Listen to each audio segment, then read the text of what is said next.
我决定从今天开始，并且接下来1个星期呢，设置一个很大的挑战，那就是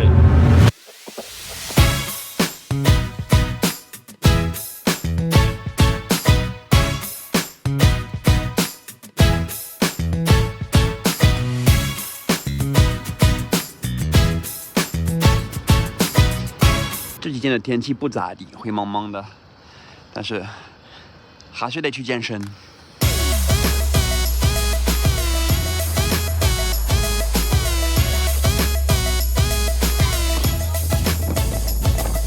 我不知道是因为天气原因还是因为工作压力，但是，哦哟，今天这2天特别累。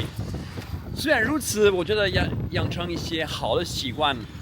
不管怎么样，都得坚持去做要做的事情，即便去跑步5分钟，也算是可以让我们的大脑养成一个好习惯。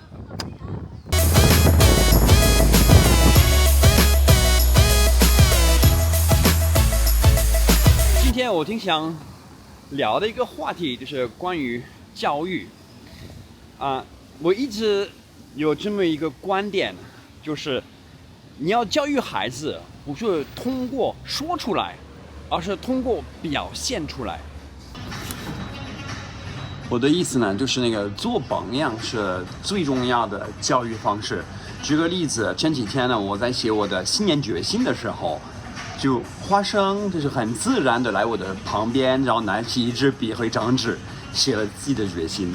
你的新年的决心是什么呢？这个玩。跟弟弟玩，还有呢？1个月3本书。看3本书是吗？我经常遇到一些家长就抱怨说他们的孩子很吵，而他们自己呢，平时说话也是很大声的。还有那些抱怨自己的孩子呢，迷恋上网、玩电脑还是玩手机的，还是自己只要有10秒钟的等待时间，都忍不住要把手机掏出来刷一刷视频。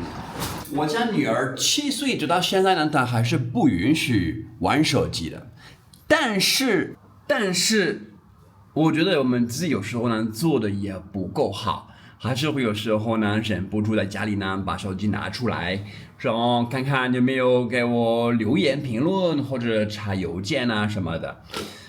所以，我决定接下来1个星期给自己设置一个很大的挑战，那就是每天晚上一跨家门，马上把手机调为飞行模式，看看能不能坚持1个星期。我觉得这有几个好处。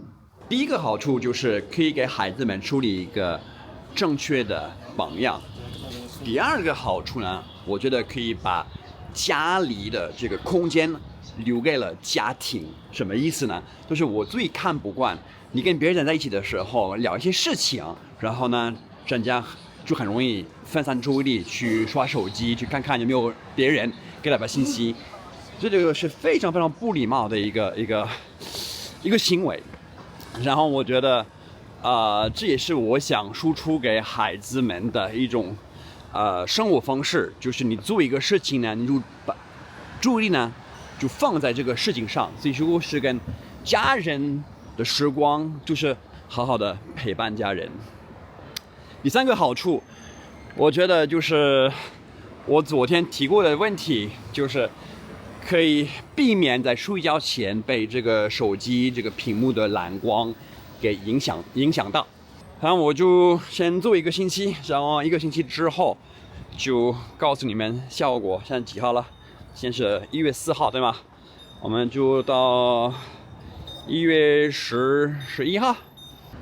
我现在去接花生的路上，准备带他回公司写作业。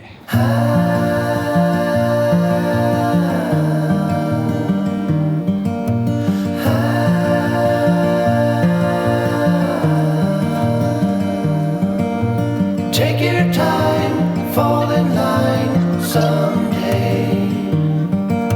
It's hard to win, hard to pin one day.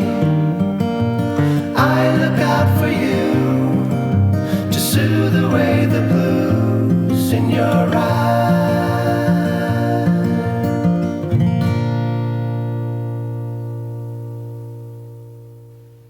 我这个头发好看吗？我要剪掉。啊，我没有头发了，我的头发剪掉了，这是你的头发。这是我的头发。